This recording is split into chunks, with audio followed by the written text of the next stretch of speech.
এলো গো। আমি তো তোমার নৌকো ঘাটে লাগতেই বুঝতে পেরেছি তুমি আমাকেই খুঁজছিলে। হ্যাঁ গো, আমি তখন ওই পোস্তার বাগানে ফুল তুলছিল, তখনই তোমায় দেখতে পেলাম। আমি শুনেছি তুমি গঙ্গার তীরে আছো, তাই জন্যই ভাগীরথী বেয়ে বেয়ে তোমাকে খোঁজা।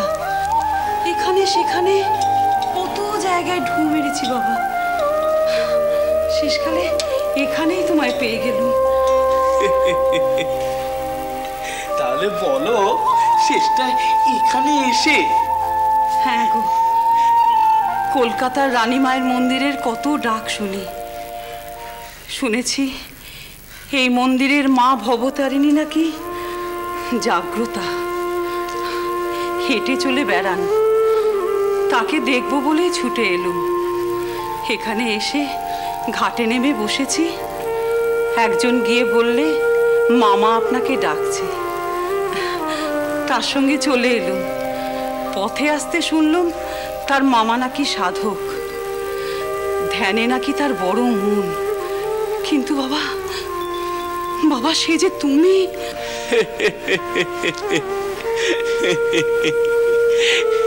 সবই মায়ের ইচ্ছে। তা হ্যাঁ গো, তুমি আমার খবর জানলে কোত্থেকে? মা জগদম্বা আমাকে বলেছেন। সে বেটি?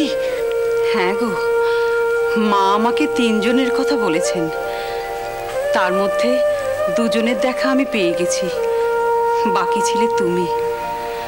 তোমার শরীরেও তাদেরই মতো একই সব লক্ষণ।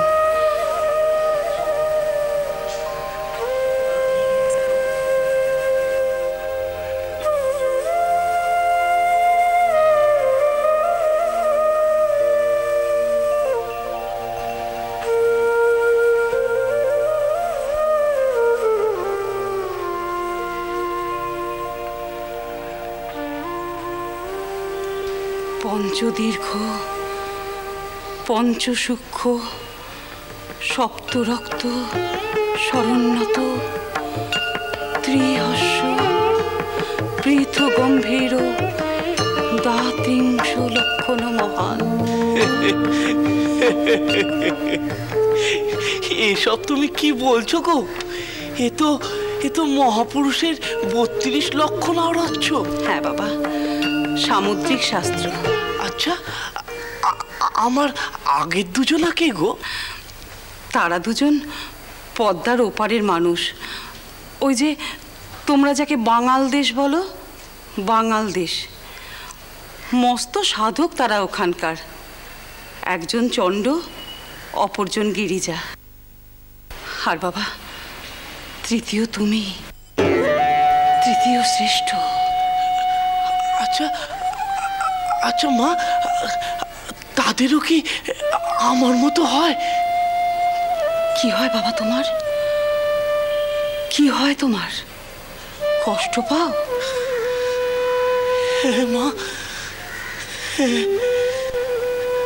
সব মিলেমিশে কেমন একটা ধারা গতিক হয় যেন শরীরে। ধ্যানে বসলে শরীরের ভাষা শুনতে পাই। ভেতরের সব সন্ধিগুলো পায়ের দিক থেকে ওপরের দিকে খটখট করে বন্ধ হয়ে যায়। হ্যাঁ গো, ধ্যানে মায়ের পাদপদ্ম আনলেই জোনাকির মতো বিচ বিচ করা ফোটা ফোটা আলো দেখতে পাই। কখনো বা কুয়াশার মতো ছড়ানো আলো, কখনো বা গলানো রূপোর মতো আলোর ঢল। আর কি দেখো বাবা, আর কি দেখো তুমি? সব মাময়, সব নৈবেদ্যি, উপাচার, ফুল, বেলপাতা, খাড়া পাখা, মায় আমি অব্দি। মা সচ্চিদানন্দ চিন্ময়ী। ঠাকুর, ঠাকুর, ঠাকুর তুমি কে ঠাকুর? তোমার আমার ভেতর দিয়ে আমি কাকে পেলাম ঠাকুর? আমি কাকে দেখতে পেলাম?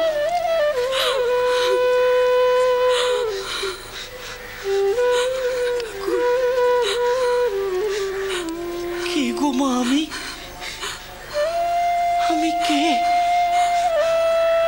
তুমি তো আমাকে খুঁজে পেলে। বলো না মা, বলো না আমি কে? ঠাকুর, ঠাকুর, ঠাকুর।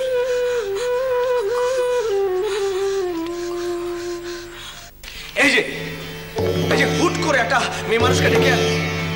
এবার মধুবাবু এসে যদি জানতে চায় তখন কথা ঢোকাবে তো? আমি কি করবো? ছোট মা বললো তাই ডেকে আনলুম। আমি যদি না যেতাম তাহলে তো ছোট মা নিজেই দৌড়তো। সেটা কি শোভনতা? তোমাকে একটা কথা বলি, আমরা যতই ছোট মামাকে শাসন করি, আগলে আগলে রাখি, এ কথা তো ঠিক যে ছোট মামা আমার তোমার মতো সাধারণ মানুষ নয়। কথাটা মানো কি মানো? মানি। তাহলে কি তাহলে?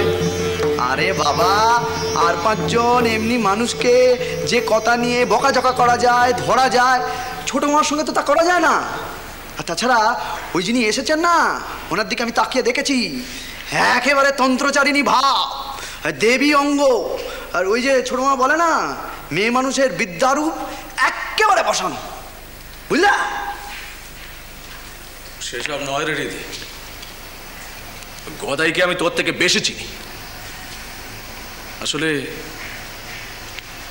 আসলে ওকে ঘিরে এমন এক একটা ঝড় ওঠে, তাতে আমরা কি করবো বলো দেখিনি? হ্যাঁ, আমাদের তো দেখা ছাড়া অন্য কোনো উপায় নেই। হৃদয় ঠাকুর, ও হৃদয় ঠাকুর, হ্যাঁ এখানে কি করছেন বসে? সেদিকে যান। কেন, কি হলো? ঠাকুর আপনাকে ডাকছেন। কে? ছোট মামা? হ্যাঁ, তাড়াতাড়ি যান। দেখি গিয়ে কি বলছে। মুশকিল, ছোট মামাকে নিয়ে না পারা যায় না।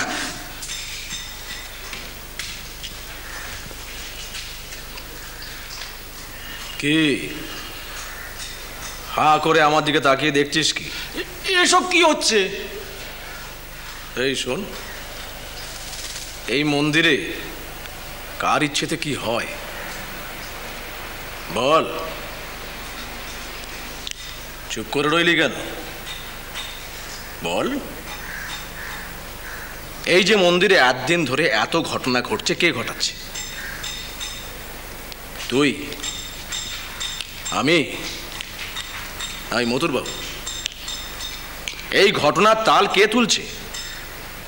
আচ্ছা আচ্ছা, তুই তো এই মন্দিরে অনেক দিন ধরে চাকরি করছিস। এখানে অনেকে অনেক নিয়ম, অনেক চাল চলন প্রচলন করার চেষ্টা করেছে, সেসব হয়েছে? হয়নি তো?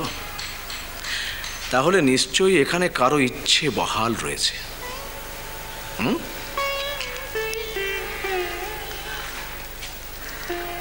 সেই ইচ্ছেটা কার? মা। হ্যাঁ, মার। তা এই কথাটা এতক্ষণ ধরে ঝেড়ে কাশছিস না?